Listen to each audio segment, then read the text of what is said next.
Hello everyone, you are welcome to my YouTube channel at Akeem Online. We have another question to solve today, and the question we are solving today is an exponential equation.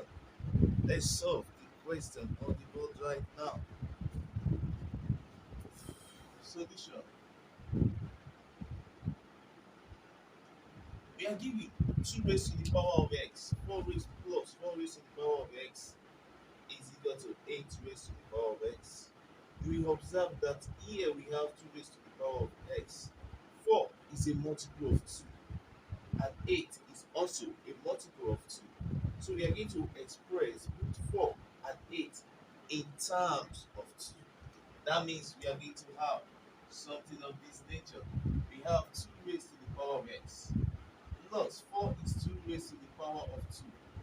Everything multiplied by x is now equal to 8 is also 2 raised to the power of 3. Everything multiplied by x. Solving further, we have 2 raised to the power of x plus this will give us 2. 2x, law of indices, is now equal to 2. Then we also have 3x. But don't forget, the law we apply here is simply a raised to the power of n.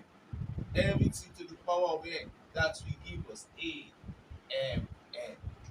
We have this. Then the next one we are going to do now is to express this second term here and this in terms of 2 raised to the power of x. That means we are now going to have 2 to the power of x plus this will give us 2 raised to the power of x. Everything to the power of 2 is 2, that is x. It is now equal to 2 raised to the power of x. Everything to the power of 3. So the next thing we are going to do is now that you will observe that the 2 raised to the power of x is common to the 3 of them. That means from there we are going to have, I can move everything, these 2 to the other side. That means that we have 2 raised to the power of x, 3 minus 2 to the power of x, the second one 2. Why this one will move there to the power of x, then everything will be equal to 0. So from here, I can now write, I can use a letter to represent my 2 raised to the power of x. That means I can write let m or any letter a is equal to 2 to the power of x. So that will give us a to the power of 3 minus a to the power of 2. And minus a is now equal to 0. Now, I have a to the power of 3 minus a to the power of 2 minus a is equal to 0. You will observe that a is common to the 3 of them. That means I will have a into a squared minus a minus 1 is now equal to 0. For us to have a power 3 as in a raised to the power of 3, that means we are going to have 3 answers. So the first answer we can equal, look at what we have here. We have a into the bracket of a squared minus a minus 1. Those brackets is go to 0. That means from there I can write, this now implies that my a will be equal to 0. Or I can also have, or I will have here a squared minus a minus 1 is equal to 0. So I also need to simplify a squared minus a. I have gotten the first factor. This is the first factor. A is equal to 0. Then I also need to find the value of a here. I need to factorize this. But looking at this, we will observe that we cannot factorize this directly. So we are going to use the general quadratic formula to simplify this further. So I can write my a now will now be equal to minus b plus or minus b squared minus 4ac all over 2a. This is the formula for the general quadratic equation. So we can use this formula to simplify. What is our a? The coefficient of a squared here is 1. What is our b? The coefficient of a here is minus 1. What is our c? That is the constant term, and the constant term there is 1. Substituting this value, we have our a now to be equal to minus b. That will give us 1 plus minus into.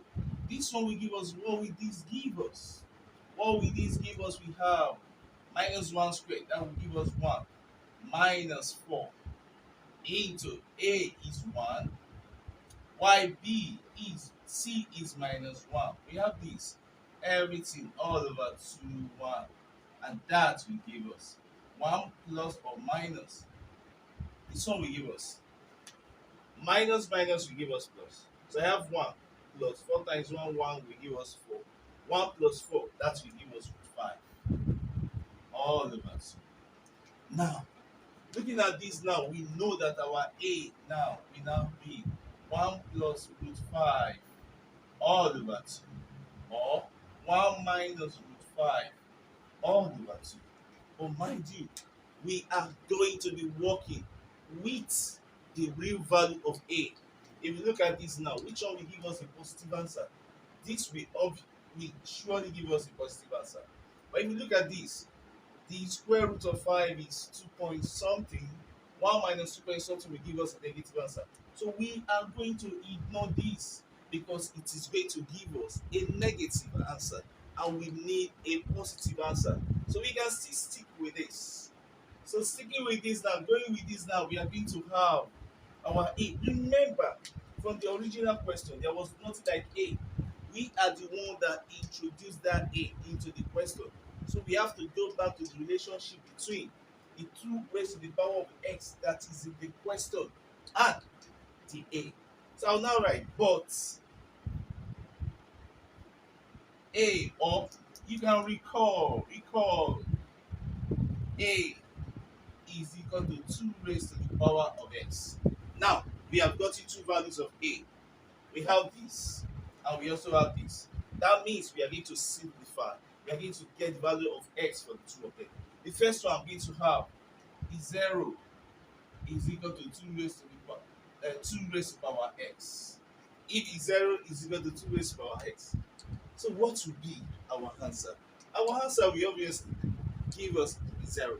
So I can ignore this for now, or we can consider the second one. If we consider the second one, we have a. That means I'm going to have 2 raised to the power of x is now equal to 1 plus root 5 all over 2. We have this. There is no way we can solve this. We have to introduce logarithm.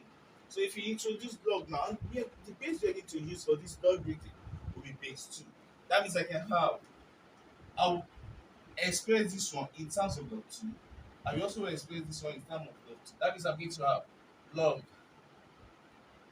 2, base is 2. Then there I have 2 raised to the power of x is now equal to this one, to the basis. I have log 2, and I have 1 plus root 5 all over 2. I have this. Then from there, we are going to observe 2 law there. Law of it, log with it, we have a, m, n. When you have something of this nature, the n will move to the back. That means I need to have n log a, m. We also have log a. Log a will give us 1.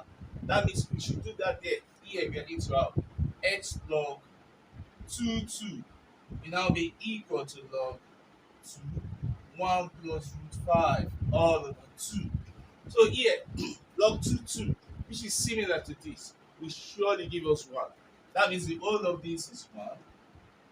That means our x now will now be equal to log 2 1 plus root 5 all over 2. So from here, what are we going to do? You will observe that we have a fraction here, a numerator and a denominator.